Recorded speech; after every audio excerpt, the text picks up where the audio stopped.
Ndugu mtazamaji wa World Mission TV, ninakukaribisha katika kipindi cha fursa na jamii. Kipindi ambacho kinaangazia fursa mbalimbali ambazo zipo katika jamii zetu. Leo hii tutaangazia shughuli za ufugaji wa kuku.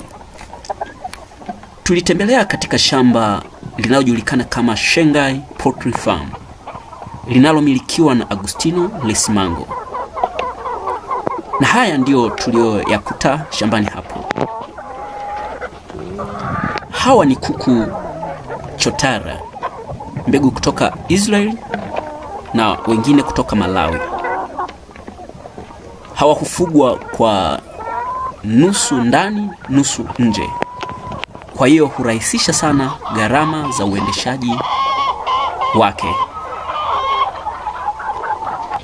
Lengo kuu la kukuonyesha video hii ni ili kukufungua macho uweze kuona kwamba unaweza kufanya jambo fulani ambalo litakuletea maendeleo katika maisha yako, lakini pia litakuwa linatatua uhitaji uliopo katika jamii. Na kumbuka ya kwamba watu wanaofanikiwa sana katika maisha ni wale ambao wanaangalia mahitaji yaliyopo katika jamii zao na kuyaletea ufumbuzi au kuyaletea majibu. Hao ndio watu wanaofanikiwa katika maisha, sio wale wanaolalamikia watu, mazingira au mifumo.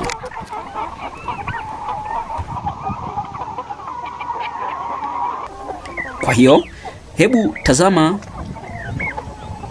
jamii inayokuzunguka ina mahitaji gani, wewe uwe sehemu ya watu wanaoleta ufumbuzi wa yale mahitaji. Na kukufanya hivyo utafanikiwa katika maisha yako. Kwa hiyo utakuwa unaleta ufumbuzi wa mahitaji, lakini pia utakuwa unajitengenezea mafanikio katika maisha yako. Lakini pia unaweza ukawa na ardhi, unaweza ukaendesha mradi kama huu. Na hata kama hauna ardhi, unaweza ukakodi eneo, ukajenga mabanda na ukafanya kidogo kidogo. Mwisho yote ni ufanisi na kufanikiwa katika mradi huo, na mwisho yote pia utapanda kiuchumi. Na mara nyingine unaweza usifanye peke yako, mkaungana watu wawili watatu, mkaunganisha nguvu, mkaanza mradi wenu kidogo kidogo, na mwisho unapokuwa na kufikia ngazi ya juu, basi unakuta kila mmoja anaweza akajisimamia na kuendesha mradi wake mwenyewe.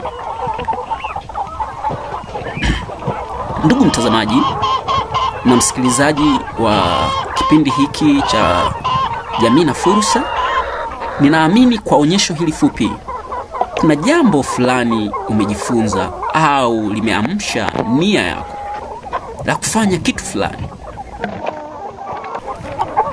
Ndugu mtazamaji, ni wako msimulizi wa kipindi hiki, Brownie Mbwilo wa World Mission Media.